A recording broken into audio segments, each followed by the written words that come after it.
எல்லாருக்கும் வணக்கம். Welcome to mom secret. இன்றைக்கி நம்ம பார்க்க போகிறது ஒரு சூப்பர் டேஸ்டியான சப்பாத்தி குருமா தான். இது ரொம்ப ஈஸியாக ஒரு 20 மினிட்ஸில் செஞ்சிடலாம். வாங்க வீடியோக்குள்ளே போகலாம். அதுக்கு முன்னாடி இன்னமுமே நீங்கள் நம்ம சேனலை சப்ஸ்கிரைப் பண்ணலைன்னா இப்போது சப்ஸ்கிரைப் பண்ணிவிடுங்க. பக்கத்தில் இருக்கிற பெல் ஐக்கானையும் ப்ரெஸ் பண்ணிக்கோங்க. வாங்க எப்படி செய்யலான்னு பார்க்கலாம். இதுக்கு தேவையான பொருட்கள் ரொம்ப கம்மி தான். 2 பெரிய வெங்காயம் நான் எப்படி நீளமாக கட் பண்ணி வச்சுருக்கேன். நீங்கள் வெங்காயம் எவ்வளோ வேணாலும் ஆட் பண்ணிக்கோங்க. இதில் தக்காளியும் 2 எடுத்திருக்கேன் நான். அதையும் இப்படி குட்டி குட்டியாக கட் பண்ணி வச்சுருக்கேன்.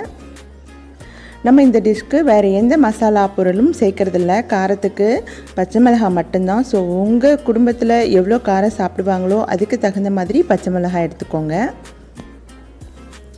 மசாலா அரைக்க நான் ஒரு முடி பெரிய தேங்காய் எடுத்திருக்கேன். ஸோ தேங்காய் சின்ன தேங்காவாக இருந்ததுன்னா நீங்கள் ஒரு தேங்காய் முழுசாக சேர்த்துக்கலாம். 2 டேபிள் ஸ்பூன் பொட்டுக்கடலை,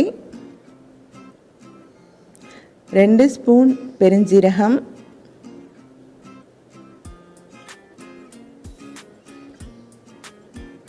அப்புறம் தாளிக்கிறதுக்கு 5 கிராம்பு, 2 ஏலக்காய், 1 பட்டை, 2 பிரிஞ்சி இலை எடுத்திருக்கேன். அவ்வளோதான் இதுக்கு தேவையான பொருள். இவ்வளோ கம்மியான பொருளை வச்சு நம்ம ஒரு சூப்பர் டேஸ்டியான குருமா பண்ணலாம். இப்போ நம்ம ஒரு மிக்ஸி ஜாரில் தேங்காய் சேர்த்துக்கலாம். கூடவே பொட்டுக்கடலை,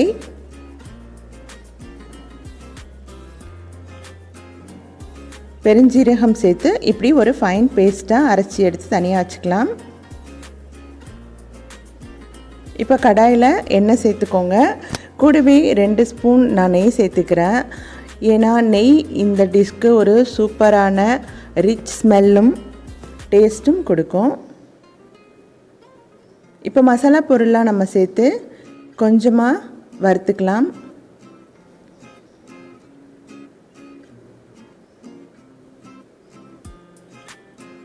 கூடவே கட் பண்ணி வச்சுருக்க வெங்காயம் சேர்த்து வதக்கிக்கலாம். வெங்காயம் ரொம்ப வதங்கணும்னு அவசியம் இல்லை. குருமாவில் போட்டிங்கன்னா அப்புறம் ரொம்ப சாஃப்டாகிடும். ஸோ ஓரளவுக்கு பாதி வதங்கினா போதும். இந்த ஸ்டேஜில் நம்ம இஞ்சி பூண்டு பேஸ்ட் சேர்த்து அதையும் வதக்கிக்கலாம். இஞ்சி பூண்டு பேஸ்ட்டும் நம்மளுக்கு அந்த வாசனை போகிற வரைக்கும் வதங்கினா போதும். இப்போ கட் பண்ணி வச்சுருக்க தக்காளியும் சேர்த்துக்கலாம். தக்காளி சேர்த்து அது கொஞ்சம் எண்ணெய் பிரிஞ்சு வர வரைக்கும் வதக்கிக்கலாம். அப்போ தான் குருமாவுக்கு ஒரு சூப்பர் டேஸ்ட் கிடைக்கும். தக்காளி சீக்கிரம் வதங்கணும்னு சால்ட் ஆட் பண்ணிக்கிறோம். சால்ட் பார்த்து சேர்த்துக்கோங்க. தக்காளி இந்த அளவு வதங்கினா போதும். இந்த ஸ்டேஜில் நம்ம பச்சை மிளகாயும் சேர்த்துக்கலாம். பச்சை மிளகாய் சேர்த்து ரொம்ப வதக்காதீங்க. ஏன்னா பச்சை மிளகாய் பாதி வதங்கினா தான் அதோட ஸ்மெல்லும் டேஸ்ட்டும் நம்மளுக்கு குருமாவில் ரொம்ப நல்லாயிருக்கும்.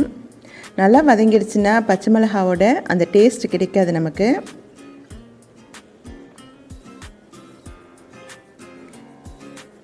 ஸோ இவ்வளோ வதங்கினா போதும். இந்த ஸ்டேஜில் நம்ம அரைச்சி வச்சுருக்க தேங்காய் பேஸ்ட்டையும் இதில் சேர்த்துக்கலாம். கூடவே இந்த டிஷ்க்கு எவ்வளோ தண்ணீர் சேர்க்கணுமோ அதையும் இப்போவே சேர்த்துக்கோங்க. இது நீங்கள் ரொம்ப தண்ணியாக சேர்த்துறாதீங்க, ரொம்ப கெட்டியாகவும் பண்ணிடாதீங்க. ஓரளவுக்கு மீடியமாக இருக்கிற மாதிரி பார்த்துக்கோங்க. இந்த ஸ்டேஜில் நம்ம ஒரு 1/2 டீஸ்பூன் மஞ்சள் தூள் சேர்த்துக்கலாம். நிறைய சேர்த்துறாதீங்க, அப்புறம் குருமா எல்லோ கலராக இருக்கும். If you want white kurma skip tomatoes and turmeric powder. அதுவும் நல்லாயிருக்கும் பார்க்குறதுக்கும் டேஸ்ட்டுக்கும். ஸோ டேஸ்ட் ஒன்றும் டிஃபர் ஆகாது மஞ்சள் பொடி சேர்க்கறதால. இது ஒரு 20 மினிட்ஸ் நம்மளுக்கு குக் ஆகணும். அதுக்குள்ளே சப்பாத்தி ரெடி பண்ணிடலாம். சப்பாத்தி கட்டையில் எப்போவுமே நீங்கள் போடுறதுக்கு முன்னாடி இப்படி எண்ணெய் தேய்ச்சிடுங்க. எண்ணெய் தேய்க்கிறதுனால நம்மளுக்கு சப்பாத்தி மாவு திரட்டும் பொழுது கட்டையிலையும் உருளிலையும் ஒட்டாமல் அழகாக வரும்.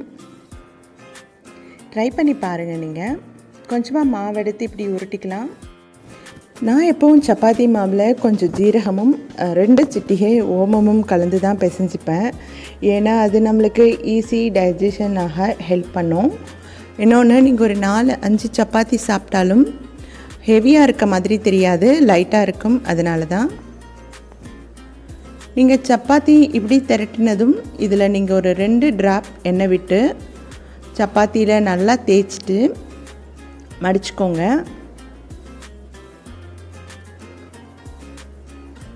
இதுக்கு மேலேயும் ஒரு 2 டிராப் ஆயில் விட்டு அதையும் மடிச்சுக்கோங்க. இப்படி நம்ம மடிக்கும் பொழுது சப்பாத்தி லேயராக வரும். ஆனால் இது ரவுண்ட் ஷேப்பில் வராது, ஒரு மாதிரி ட்ரையாங்கிள் ஷேப்பில் இந்த சப்பாத்தி வரும். நீங்கள் ஹோட்டலில் சாப்பிட்ருப்பீங்க சப்பாத்தி லேயராக வர்ற மாதிரி.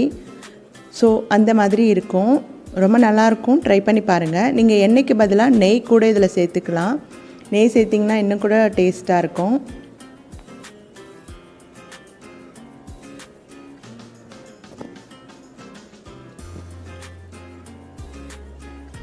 பாருங்கள், நம்ம ஜீரகம் போட்டிருக்கிறதால அங்கங்கே நம்மளுக்கு புளியாக அழகாக தெரியுது. இதை நம்ம கல்லில் போட்டு சப்பாத்தி ரெடி பண்ணி எடுத்து தனியாக வச்சுக்கலாம். இப்போ நம்ம குருமா ரெடியாக இருக்கும், பார்க்கலாம் வாங்க. குருமா ரெடி ஆகிடுச்சு, நல்லா அந்த ஸ்மெல் வருது. இப்போ நம்ம கருவேப்பிலை கொத்தமல்லி சேர்த்துக்கலாம். நம்ம குருமா ஃபைனல் ஸ்டேஜ்க்கு வந்தாச்சு.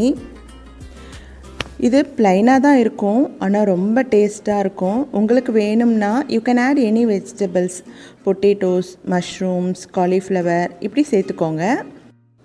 அவ்வளோதான். நம்ம இப்போ இந்த குருமாவை இன்னொரு பவுலுக்கு ட்ரான்ஸ்ஃபர் பண்ணிக்கலாம். பாருங்கள், சூப்பரான ப்ளைன் குருமா ரெடி ஆகிடுச்சு. செய்கிறது ரொம்ப ஈஸி தான். இதுக்கு தேவையான பொருட்களும் ரொம்ப கம்மி தான். ஸோ பிகினர்ஸ் கூட இதை ரொம்ப ஈஸியாக ட்ரை பண்ணலாம். இந்த குருமா சப்பாத்தி கூட மட்டும் இல்லை, இட்லி, தோசை, பூரி இது கூடவும் ரொம்ப நல்லா போகும். ரொம்ப டேஸ்டியான ஒரு குருமா. வீட்டுக்கு யாராவது கெஸ்ட்டு வராங்கன்னா நம்ம உடனே ஏதாவது சைட் டிஷ் பண்ணணும் அப்படின்னா இந்த குருமா உங்களோட ஒரு நல்ல சாய்ஸாக இருக்கும். இனிமேல் ட்ரை பண்ணி பாருங்கள்.